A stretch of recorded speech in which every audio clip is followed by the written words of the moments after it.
ও মুসলমান, কি একজন পার্সন, আল্লাহু আকবার, আল্লাহু আকবার, কি একজন নবী আমাদেরকে আল্লাহ তাআলা দিলেন। পশ্চিমে একজন লেখক, নাম তার ডক্টর মাইকেল এইচ হার্ট। আপনারা অনেকেই নাম শুনেছেন, ইন্টারনেটে সার্চ করলেও একটা বই পাবেন, নাম হলো দি 100। এই বইয়ের লেখক মাইকেল এইচ হার্ট। তিনি এই গ্রন্থের ভিতরে 100 জন পৃথিবীর বিশ্ববিখ্যাত 100 জন মনীষীর জীবনী তিনি তার এই গ্রন্থের ভিতরে উল্লেখ করেছেন, তাদের জীবনী নিয়ে এসেছেন।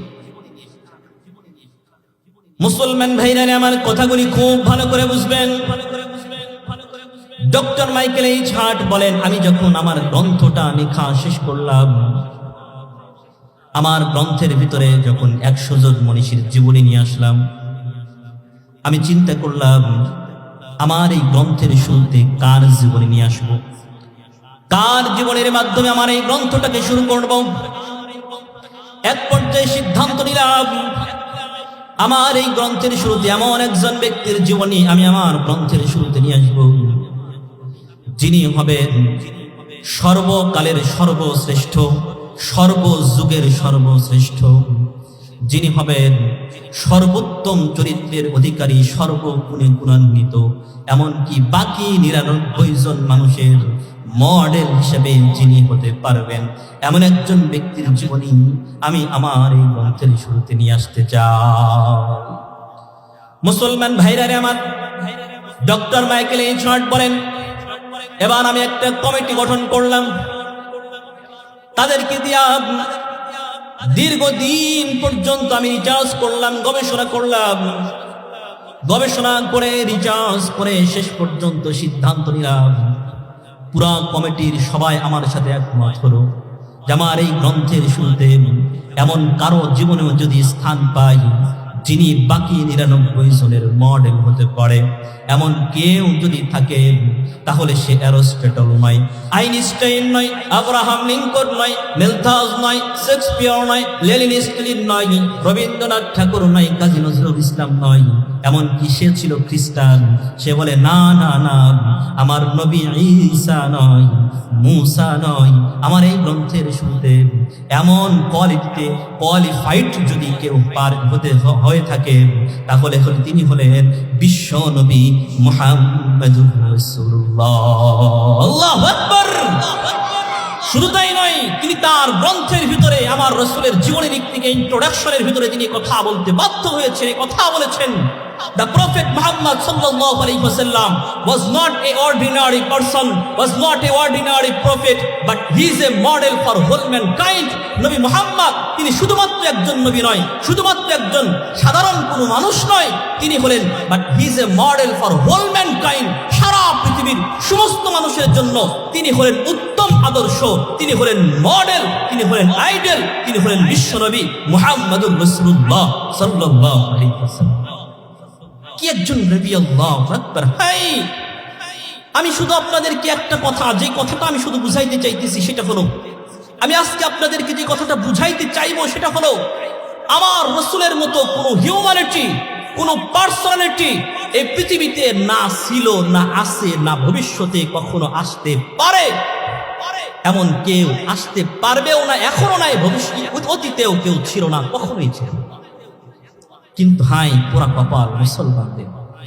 আজকে মুসলমানের সন্তান হয়ে আইনস্টাইনের জীবনী পড়ে, তার সম্পর্কে জানে, অ্যারিস্টটলের জীবনী পড়ে, আব্রাহাম লিঙ্কনের জীবনী পড়ে, শেক্সপিয়রের জীবনী পড়ে, তাদের সম্পর্কে জানে, রবীন্দ্রনাথ ঠাকুরের জীবনী জানে, কাজী নজরুল ইসলামের জীবনী জানে, কিন্তু মুসলমানের সন্তান, হাই পুরা কপাল আজকে মুসলমানের সন্তান তাদের প্রিয় নবী বিশ্বনবী মুহাম্মদুর রাসূলুল্লাহর জীবনীটা জানে তো নাই, রাসূল কেউ চেনে না, চিনতেও চায় না, রাসূল সম্পর্কে জানতেও চায় না। কথা বলেন ঠিক কিনা? হ্যাঁ, অথচ আজকে খ্রিস্টানরা আমার রাসূলকে চিনেছে। আল্লাহু আকবার। আপনারা একটা দেশের নাম শুনেছেন, Britain. Great Britain is the super model country of the whole world. সারা পৃথিবীর ভিতরে অন্যতম সুপার মডেল কান্ট্রি হলো ব্রিটেন, গ্রেট ব্রিটেন। ব্রিটেনের একটা জাদুঘর লন্ডনে বিশাল একটা জাদুঘর, জাদুঘরের গেট, এরকম একটা গেট, গেটের সামনে স্পষ্ট করে লেখা বিশাল বড় করে খ্রিস্টান রাষ্ট্রের কথা বলছি, as a lawmaker, as a lawgiver, as a prophet, as a father, as a teacher, as a commander, as a president, the Muhammad is the superman in the whole world. একজন আইন দাতা হিসেবে, একজন আইন প্রণেতা হিসেবে, একজন আদর্শ শিক্ষক হিসেবে, একজন আদর্শ বাবা হিসেবে, একজন আদর্শ কমান্ডার সেনাপতি হিসেবে, একজন আদর্শ প্রেসিডেন্ট রাষ্ট্রপ্রধান হিসেবে, the Muhammad is the superman in the whole world. Muhammad হলো সারা পৃথিবীর সমস্ত মানুষের ভিতরে শ্রেষ্ঠ আদর্শ, শ্রেষ্ঠ মডেল হলো বিশ্বনবী মুহাম্মদ রাসূলুল্লাহ সাল্লাল্লাহু আলাইহি ওয়াসাল্লাম। খ্রিস্টানদের কথা বলছি, কিন্তু পুরা কপাল, আজকে আমরা সেই নবী মুহাম্মদ রাসূলুল্লাহকে আজকে মুসলমানরা চিনতে পারে নাই। এই জন্যই তো আজকে মুসলমানদের এই অবস্থা। আজকে তাকায়া দেখেন, পৃথিবীর যে কোনো রাষ্ট্রে তাকায়া দেখেন, শুধু মুসলমানরা আজকে নির্যাতিত হচ্ছে, নিষ্পেষিত হচ্ছে।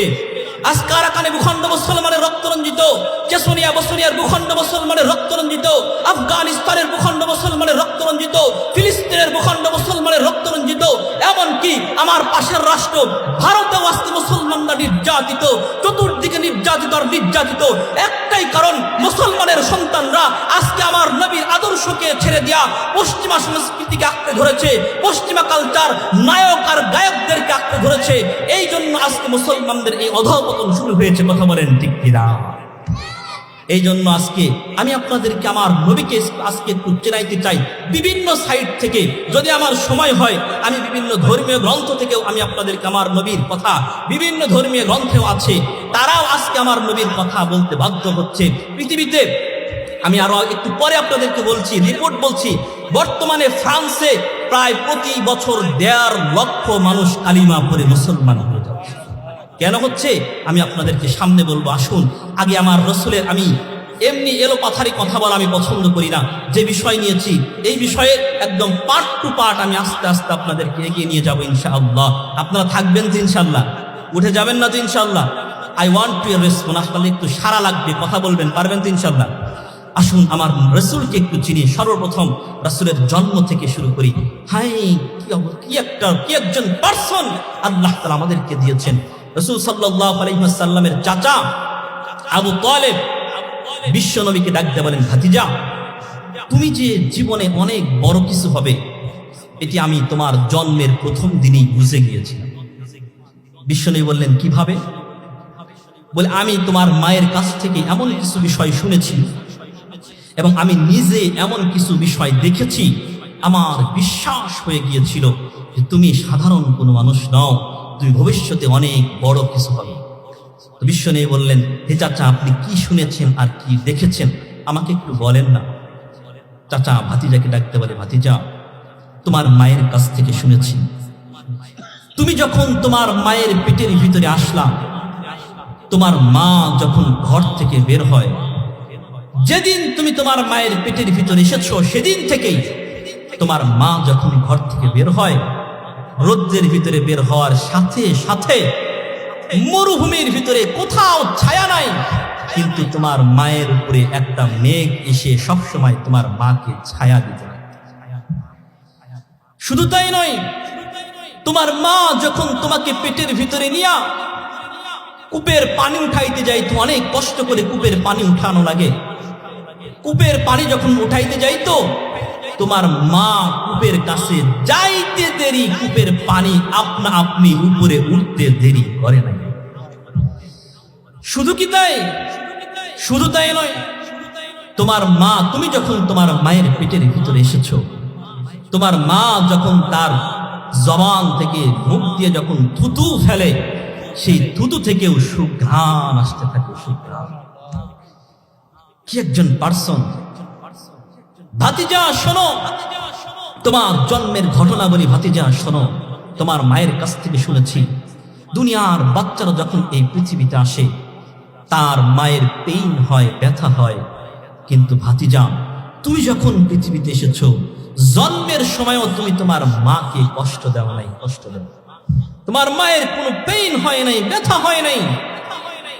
তুমি যখন এই পৃথিবীতে আসলা, কে যেন যখন একটা বাচ্চা আসে, তখন বিভিন্ন ময়লা আবর্জনা নিয়ে আসে, রক্ত সহ বিভিন্ন ময়লা আবর্জনা নিয়ে আসে, কিন্তু ভাতিজা, তুমি যখন এই পৃথিবীতে এসেছো, কে যেন তোমাকে তোমার মায়ের পেটের ভিতরে নিট অ্যান্ড ক্লিন করে তোমাকে একদম পরিষ্কার করে তোমাকে এই পৃথিবীতে প্রেরণ করেছে। দুনিয়ার বাচ্চারা যখন আসে তখন তাদেরকে খাতনা করাইতে হয়, নাভি কাটতে হয়। শামাইলে তিরমিজির বর্ণনা, মাখতুরান মুখতাসসুরাতুন, কে যেন তোমার মায়ের পেটের ভিতরে তোমার নাভি কেটে খাতনা করায়া একদম কমপ্লিট তৈরি করে তোমাকে এই পৃথিবীতে প্রেরণ করেছে। শুধু কি তাই? শুধু তাই নয়, আমার রাসূলের শান বর্ণনা করতে গিয়ে অনেকেই বলে, যদিও রিওয়ায়াতটি একটু দুর্বল, তারপরেও রাসূলের শান বর্ণনা করতে গিয়ে অনেকেই এই কথাগুলো নিয়ে আসে। বিশ্বনবীর চাচা ভাতিজাকে ডাকতে বলে, ভাতিজা শুধু তাই নয়, তুমি যখন জন্মগ্রহণ করলে তোমার যে দায়ী ছিল আব্দুর রহমান ইবনে আউফের মা শিফা তার নাম, তিনি বলেন আমি যখন মুহাম্মদকে কোলের ভিতরে নিলাম, উপর থেকে আওয়াজ আসতেছিল, গায়্যিবু হাদা তিফলা, গায়্যিবু হাদা তিফলা, এই বাচ্চাকে গায়েব করে দাও, গায়েব করে দাও। তুফুহু মাশারিকাল আরদি ওয়া মাগারিবাহা, গায়েব করে কি করবে? পৃথিবীর east two West, north two south, একদম পূর্ব থেকে পশ্চিম, উত্তর থেকে দক্ষিণ, সারা পৃথিবী এই বাচ্চাকে ঘুরাইয়া নিয়ে আসো। কেন কেন কেন? যেন প্রত্যেকটা বস্তু, প্রত্যেকটা মানুষ, প্রত্যেকটা প্রাণী যেন এই বাচ্চাকে চেনে, এই বাচ্চা সম্পর্কে যেন জানে। এখানেই শেষ? আওয়াজ আসতেছিল এখানেই শেষ? বলে না না, এখানেই শেষ না। আরিদু আলাইহি কুল্লা রুহানি, রুহানি জগতের যা আছে, মিনাল জিন্নি ওয়াল ইনসি ওয়াত তায়রি ওয়াল ওয়াহশি ওয়াল মালাইকাতি, মানুষ, জিন, ফেরেশতা, চতুষ্পদ প্রাণী, এমন কি একটা পাখির ভিতরেও যত ভালো গুণ আছে, সব ভালো গুণ এই বাচ্চার সিনার ভিতরে ঢুকায়া। আওয়াজ আসতেছিল এখানেই শেষ? বলে না না, এখানেই শেষ নয়, এখানেই শেষ নয়। আমি যত নবী রাসূল প্রেরণ করেছি তাদের সব বড় বড় নবীদের বড় বড় গুণ এই বাচ্চার সিনার ভিতরে ঢুকায়া দাও। নাম ধরে ধরে বলা হচ্ছে, 20 জন নবীর 20টা গুণ এই বাচ্চার সিনার ভিতরে ঢুকায়া দাও। আতুহু খুলুক আদম, মারিফাতা শীশ, শুজাআতা নূহ, খুল্লাতা ইব্রাহিম, লিসানা ইসমাঈল, রিদা ইসহাক, ওয়াদাহাতা সালেহ, হিকমাতা লূত, বুশরা ইয়াকুব, জামালা ইউসুফ, সবর আইয়ুব, তাআতা ইউনুস, জিহাদা ইউশা, সাওতা দাউদ, হুব্বা দানিয়াল, ওয়াকারা ইলিয়াস, জুহুদা ঈসা, কুওয়াতা মূসা, খাইবাতা সুলাইমান, ওয়া ইলমাল খিজির। এই 20 জন নবীর বড় বড় 20টা গুণ এই বাচ্চার সিনার ভিতরে ঢুকায়া। এরপরে এখানেই শেষ? বলে না, আওয়াজ আসতেছিল আমি যত নবী রাসূল প্রেরণ করেছি সব নবী রাসূলের সব বড় বড় গুণগুলা এই বাচ্চার অন্তরের ভিতরে, সিনার ভিতরে ঢুকায়া। মুসলমান ভাইরা আমার কথাগুলি খুব ভালো করে বুঝবেন। এবার বিশ্ব নবী সাল্লাল্লাহু আলাইহি ওয়াসাল্লাম চাচা আবু তালেবকে ডাকতে বলেন, হে চাচা, আপনি তো আমার মায়ের কাছ থেকে এগুলো শুনেছেন, কিন্তু আপনি নিজের চোখে কি দেখলেন আমাকে একটু বলেন না। চাচা বলে, ভাতিজা, তুমি যখন একদিনের শিশু সুবহে সাদেকের সময় জন্মগ্রহণ করেছ, সন্ধ্যার সময় আকাশে চন্দ্রটা উঠেছে, ওই সময় আমি তোমাকে নিয়ে উঠানের ভিতরে একটা পাটির উপরে তোমাকে শোয়াইলাম। এরপর আমি একটু দূরে একটা কাজের গেলাম, কিন্তু দূর থেকে তোমাকে লক্ষ্য করতেছিলাম। এমন সময় তাকায়া দেখি আসমানের চন্দ্রটা আস্তে আস্তে কেমন যেন নিচের দিকে নেমে আসতেছে, নিচের দিকে নেমে আসতেছে।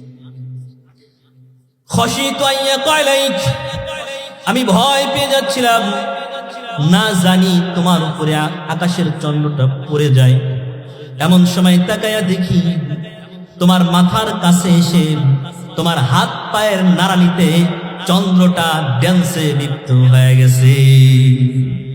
বিশ্বনবী বলেন, চাচা আপনি কি জানেন চন্দ্রটা তখন কি করতেছিল? বলে না, আমি তো জানি না। বিশ্বনবী বলেন, আন্নাল কমারা ইউগান্নিনি, আন্নাল কমারা ইয়ালুমুনি, আন্নাল কমারা ইউহাকিনি। আমার তো বাবা নাই, আমার ভাই নাই, বোন নাই, খেলার কোনো সাথী নাই।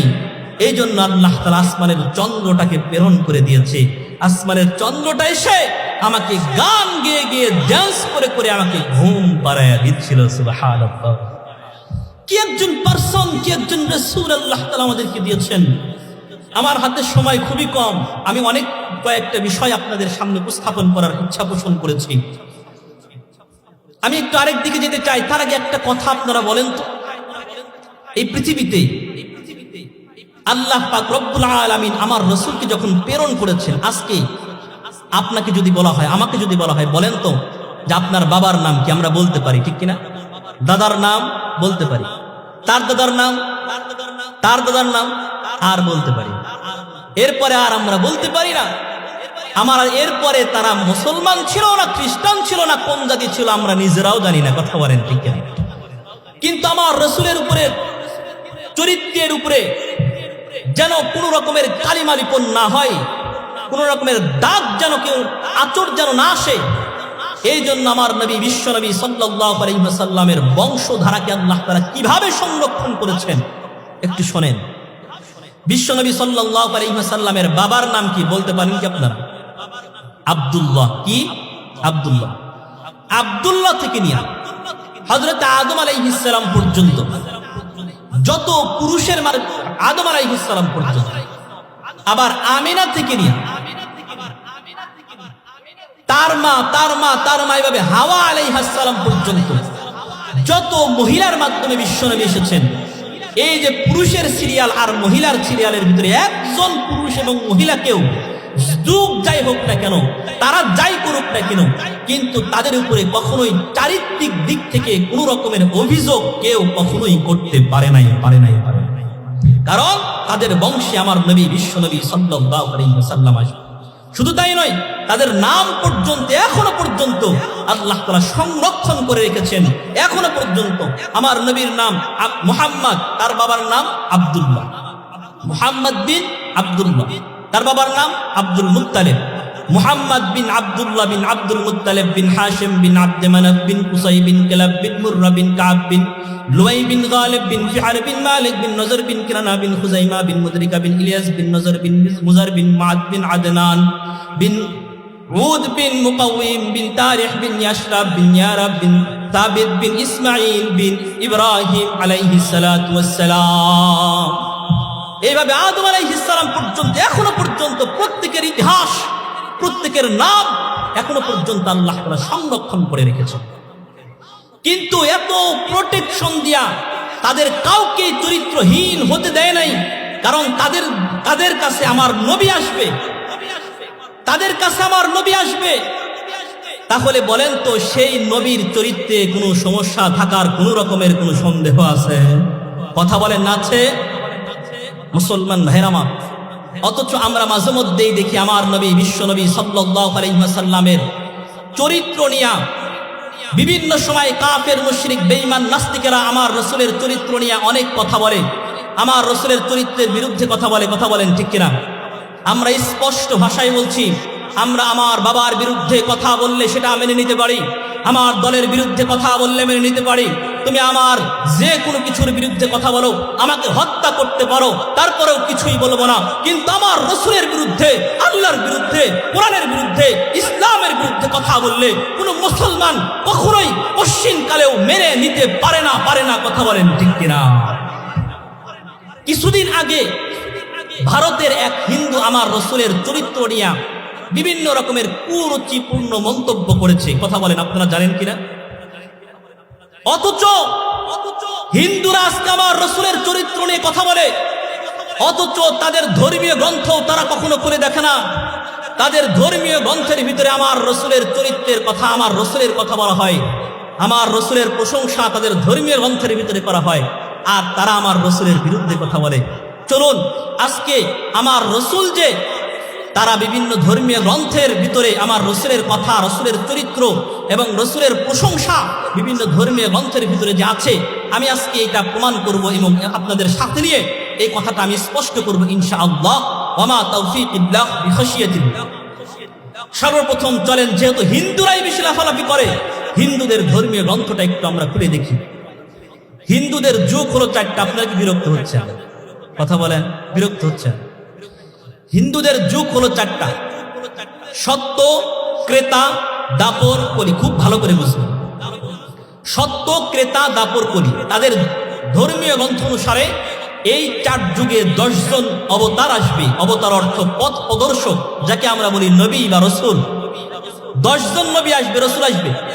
সত্য যুগে 4 জন, ক্রেতা যুগে 3 জন, দাপর যুগে 2 জন এবং কলিযুগ মানে শেষ যুগ, শেষ যুগে একজন আসবেন, তার নাম, তাকে বলা হয় কল্কি অবতার। শেষ অবতার, শেষ রাসূল, অন্তিম অবতার, শেষ রাসূল।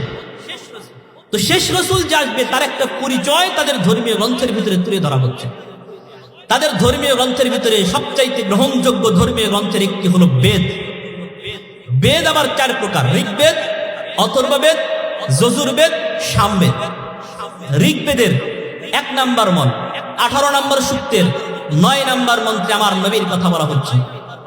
নরসং সংসৃদিষ্টম পশং সপ্রথস্তমং জীবন সদ্যম খসম।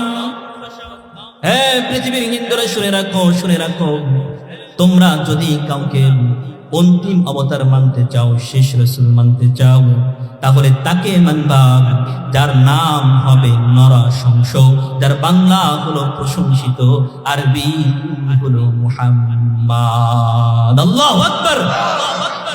মুসলমান ভাইরা আমার খুব ভালো করে বুঝবেন, শুধুমাত্র আমার নবীর পরিচয় নয়, আমার নবীর বাবার কথাও বলা হয়। কল্কি পুরাণ 1 নম্বর মাল। হিন্দুদের আরেকটা ধর্মীয় গ্রন্থ হলো কল্কি পুরাণ। কল্কি পুরাণের 1 নম্বর মাল 2 নম্বর সূক্তের 11 নম্বর মন্ত্রে বলা হয়, সুমতাং বিষ্ণু শশা গর্ভ মাদত্ত বৈষ্ণব। সুমতাং বিষ্ণু শশা, বিষ্ণু শশা এর অর্থ হলো মনিবের দাস, যার আরবি অর্থ, আরবি হলো আবদুল্লাহ। আবার আমার নবী তাদের অন্তিম অবতারের শেষ পরিচয়, তার পরিচয়ের তার মার নাম কি হবে? কল্কি পুরাণ 1 নম্বর মল 2 নম্বর সূক্তের 4 নম্বর মন্ত্রে বলা হয়, সুমতং মাতরি বিভ কন্যায়ং তন্নিদেশিত। হে পৃথিবীর হিন্দুরা শুনে রাখো, শুনে রাখো, অন্তিম অবতার যিনি হবেন, শেষ রাসূল যিনি হবেন, তার মায়ের নাম হবে সুমতি, যার বাংলা হলো নিরাপদ বা শান্তি, আরবি হলো আমিনা। এমনকি শুধুমাত্র তাই নয়, আমার নবীর জন্মস্থান কোথায় হবে সেই কথা পর্যন্ত বলেন। কল্কি পুরাণ 1 নম্বর মল 2 নম্বর সূক্তের 4 নম্বর মন্ত্রে বলা হয়, শুম্ভলে বিষ্ণু শশা গৃহে প্রদুর্বে ব্রহ্মঘন। শুম্ভলে বিষ্ণু শশা গৃহে প্রদুর্বে ব্রহ্মঘন। বিষ্ণু শশা মনিবের দাস আব্দুল্লাহ, আব্দুল্লাহর ঘরে শুম্ভলে অর্থ হলো নিরাপদ জায়গা, যার আল্লাহ পাক রব্বুল আলামিন নিরাপদ জায়গা হিসেবে পবিত্র কোরআনের ভিতরে ঘোষণা করে দিয়েছেন। 95 নম্বর সূরা, সূরা 3 এর 3 নম্বরে আল্লাহ বলেন, ওয়া হাদাল বালাদিল আমিন। এই মক্কা এবং মদিনাকে আমি আল্লাহ নিরাপদ নগরী হিসেবে আমি আল্লাহ ঘোষণা করে দিলাম। শুধু তাই নয়, আমার নবী বিশ্ব নবী সাল্লাল্লাহু আলাইহি ওয়াসাল্লামের জন্ম তারিখ পর্যন্ত তাদের ধর্মীয় গ্রন্থের ভিতরে পাওয়া যায়। কল্কি পুরাণ 1 নম্বর মল 2 নম্বর সূক্তের 15 নম্বর মন্ত্র বলা হয়, দ্বাদশং শুল্ক পক্ষ স মাধবে মাসি মাধব। দ্বাদশং শুল্ক পক্ষ স মাধবে মাসি মাধব। মাধব শব্দের অর্থ হলো, বাংলা হলো বসন্ত, যার আরবি হলো রবি, আর শুল্ক পক্ষ যার বাংলা হলো প্রথম ভাগ, প্রথম অধ্যায়, যার আরবি হলো আউয়াল, রবিউল আউয়াল। দ্বাদশং, দ্বাদশ শব্দের অর্থ হলো 12, রবিউল আউয়ালের 12 তারিখে যার জন্ম। মুসলমান ভাইরা আমার আমি ভাবে বলতে গেলে অনেক বলা যাবে। আমার নবী বিশ্ব নবী সাল্লাল্লাহু আলাইহি ওয়াসাল্লামের চেহারার বর্ণনা দেয়, আমার নবীর চরিত্রের বর্ণনা দেয়। আমার নবী বিশ্ব নবী সাল্লাল্লাহু আলাইহি ওয়াসাল্লামের এই জীবনের প্রত্যেকটা কথা তাদের ধর্মীয় গ্রন্থের ভিতরে পাওয়া যায়। শুধুমাত্র তাই নয়, তাদের ধর্ম প্রণেতা মনু বলছে, হোতারমিন্দ্র হোতারমিন্দ্র মহাসুরেন্দ্র অল্লাং দষ্টং শ্রেষ্ঠং পরমং ব্রহ্মণং আল্লাহ রাসূল মুহাম্মদুর রকম বরস্য ইসমিন্নং তিত্রেম লেচ্ছ আচারজন সমন্বিত। হে পৃথিবীর মানুষ, হে পৃথিবীর হিন্দুরা শুনে রাখো, শুনে রাখো, যদি তোমরা কারো সামনে মাথা নত করতে চাও তাহলে তিনি হবেন একমাত্র কেবলমাত্র স্বয়ং আল্লাহ। আর যদি কারো আদর্শকে জীবনে বাস্তবায়ন করতে চাও, কাউকে অন্তিম অবতার মানতে চাও, শেষ রাসূল মানতে চাও, তাহলে তিনি হবেন বিশ্ব নবী মুহাম্মদুর রাসূলুল্লাহ। শুধু তাই নয়, তাদের যে বেদ গ্রন্থের কথা বললাম, এই বেদ গ্রন্থ প্রণেতা বেদব্যাস বলছেন ইসমিন নং তিত্রেম লেজ্জম আচারদন সমন্বিত নিপষ্টক মহাবেবম মনুস্তর নিবসিনম। পৃথিবীর হিন্দুরা শুনে রাখো তোমরা যদি কালো আদর্শকে নিজেদের জীবনে বাস্তবায়ন করতে চাও তাহলে তিনি হলেন একমাত্র কেবলমাত্র বিশ্ব নবী মুহাম্মদুর রাসূলুল্লাহ সাল্লাল্লাহু আলাইহি ওয়াসাল্লাম। কি একজন রাসূল, শুধু হিন্দু ধর্ম না। আমার হাতে তো সময় নেই, চলুন একটু খ্রিস্টান ধর্মের ভিতরে ঢুকি। খ্রিস্টান ধর্মের ধর্মীয় গ্রন্থের নাম হলো বাইবেল, যার দুইটি এডিশন রয়েছে, নিউ টেস্টামেন্ট এবং ওল্ড টেস্টামেন্ট। নিউ টেস্টামেন্ট এবং ওল্ড টেস্টামেন্ট, এই বাইবেলে অনেকগুলো এডিশন রয়েছে। তার ভিতরে সবচাইতে পুরাতন এডিশন যেটাকে ধরা হয় সেটা হলো গসপেল অফ জন।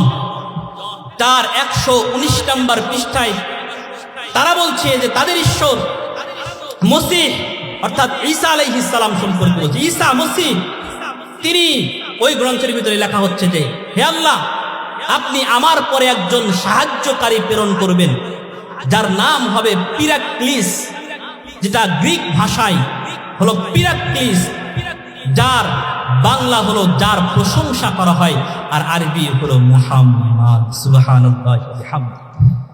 এরপরে আরেকটা ধর্ম আছে জয়থ্রুস্ত ধর্ম। জয়থ্রুস্ত ধর্মের জেন্দা বেস্তা কিতাবের ভিতরে তার ধর্ম প্রণেতা বলছে হে প্রীতম জয়থ্রুস্ত, হে আমার ধর্মের অনুসারীরা, শোনো শোনো শোনো, আমার পরে একজন অবতার আসবেন, আমার পরে একজন ব্যক্তি আসবেন, আমার পরে একজন আরেকজন অবতার আসবে, তার একটা ধর্ম থাকবে, সেই ধর্মটাকে তোমরা মানিও এবং সেই মানুষটাকে অনুসরণ করো। আরেকটা ধর্মের কথা আপনারা জানেন, বৌদ্ধ ধর্ম। বৌদ্ধ ধর্মের ধর্ম প্রণেতার নাম হলো গৌতম বুদ্ধ।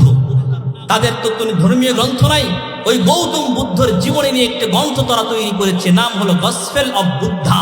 তার 116 এবং 17 নম্বর পৃষ্ঠায় তার একজন শাগরেদ তাকে প্রশ্ন করছে যে হে আমাদের বুদ্ধা, আপনার পরে আমরা কাকে অনুসরণ করব, কাকে মানব? তখন তিনি জবাব দিচ্ছেন যে আমার পরে I am not the first Buddha who claim on that, nor shall I be the last. In one time another Buddha will arise in the world. He will proclaim a religious life that only perfect and true. I am not the first Buddha.